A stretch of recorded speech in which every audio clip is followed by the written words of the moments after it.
scenario. So basically, the output is okay. And the idea is, therefore, that if you use the same scenarios, your policymaker at least has a range of possibilities to play with, making the same assumptions of the choices that are being made in the future. The fifth assessment report in 2013 has introduced a new way of doing these scenario modelling.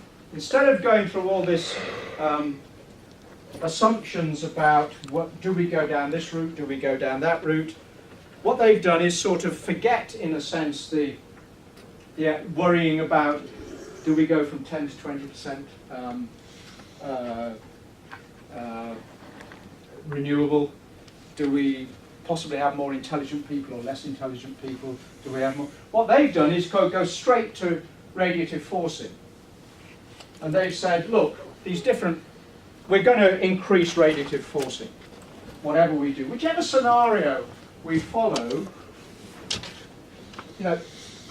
radiative forcing is going to increase because greenhouse gas emissions are going to increase. The danger with SRES is that you think that if we tackle population, somehow we're going to tackle the whole problem. And therefore you say, what you need to do, therefore, is get our scenario down such that population change is only 3%, and that will feed into a reduction of greenhouse gases of X and Y, which is actually spurious, really, because it's more complicated than that. So what fifth assessment report does is to say, right, whether we like it or not, greenhouse emissions are going to go up. Let's see what happens by how much we put them up. The worst case scenario, the sort of equivalent to A1B or the business as usual, is radiative forcing, these concentration pathways leading to 8.5 watts per square metre increase in radiative forcing by the end of the century. In other words, it goes straight up, it just keeps on going until we get to 8.5 extra watts per square metre. RCP6 is going to 6 watts per square metre and stabilising only after 2100. So in other words, both these directions are going in a straight line. RCP 4.5 stabilising at about 4.5 watts per square metre increase at 2100. Then your low scenario, which is 3 watts per square metre increase, which increases and peaks before 2100, sometime after 2050, 2070 probably, and then declines off.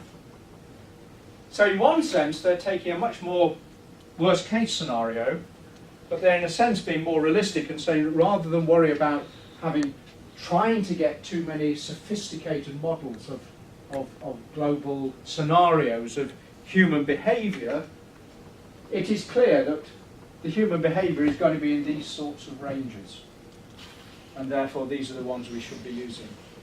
And the equivalent therefore would be, that's the worst case scenario, that's the best case scenario, and realistically most people would say what we're hoping for is an RCP 4.5 where we get an increase of about 4.5 watts per square metre in terms of scenario of growth of radiative forcing. And they are that's what's on the second part of the sheet that I've sent out. Those are summarised. If we look, therefore, at the impacts of those, as I say, this is what the suggestion is as to how things are going to go. It's a much longer time period. They're saying, right, this is where we're at, somewhere around here. Our RCP3 peaks at 3 watts per square metre, sort of probably around 2050, and then gradually declines. In a sense, we're not interested in what's happening after 2100 because that's way away in the future. The 4.5 will see us more slow growth, but peaking about 2060, 2070, and then stabilising towards the end of the century. RCP6, slower growth, similar growth to that, but continues to rise and doesn't stabilise until into the next century, so it's just keeping on going that way.